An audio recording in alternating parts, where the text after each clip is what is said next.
నమస్తే అండి. నా పేరు రాధిక. ధనుర్మాసంలో 14వ రోజు 14వ పాశురము మరియు దాని తాత్పర్యము తెలుసుకుందాము. ముందుగా గోదాదేవి ప్రార్థన.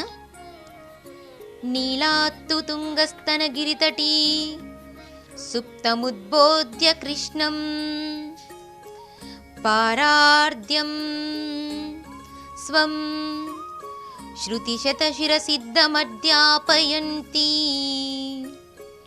स्वोच्छिष्टायां स्रजिनीगलितं या बलात्कृत्य भुजगै गोदा तस्यै नम इदमिदं भूय एवास्तु भूयः.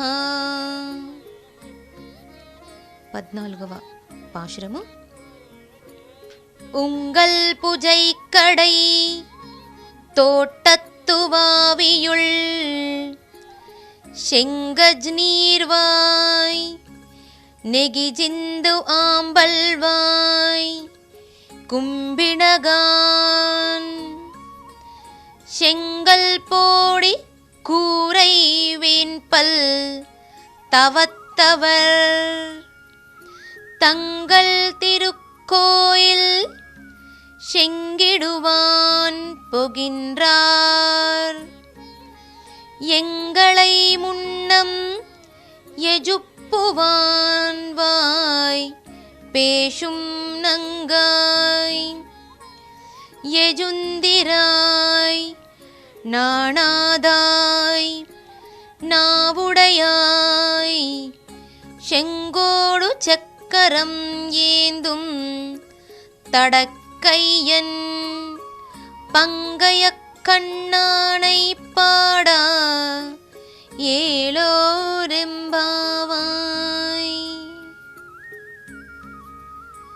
తాత్పర్యము: స్నానం చేయుటకు గోపికలనందరినీ లేపుతానని చెప్పి నిద్రించుచున్నటువంటి ఓ గోపికను ఈ పాశురంలో మేల్కొల్పుతుంది ఆండాళ్ళ తల్లి.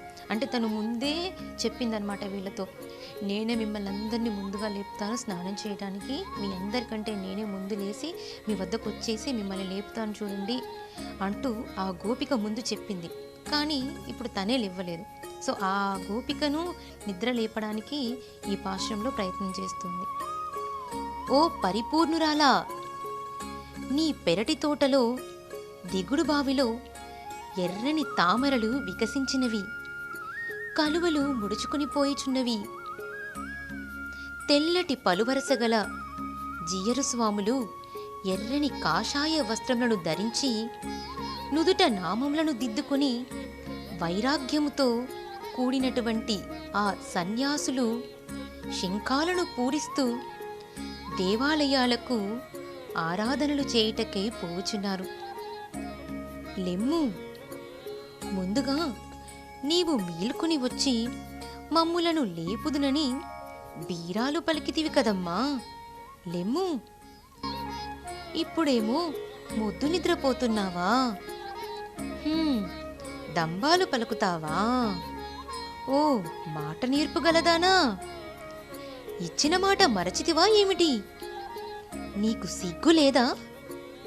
శంఖమును చక్రమును ధరించినవాడును, పద్మముల వంటి కన్నులు గలవానిని, విశాలమైన వక్షస్థలము గలవానిని, ఆజానుబాహుడును అయిన ఆ పుండరీకాక్షుని, ఆ పరమాత్ముని మహిమలను కీర్తించుకుందాము. లేచి రమ్ము ఓ వయ్యారి, నీ నిద్రను వీడి ఇకనైనా మాతో రా అంటూ నిద్రలేపుతుంది. ఆండాళ్ తిరువడిగలే శరణం.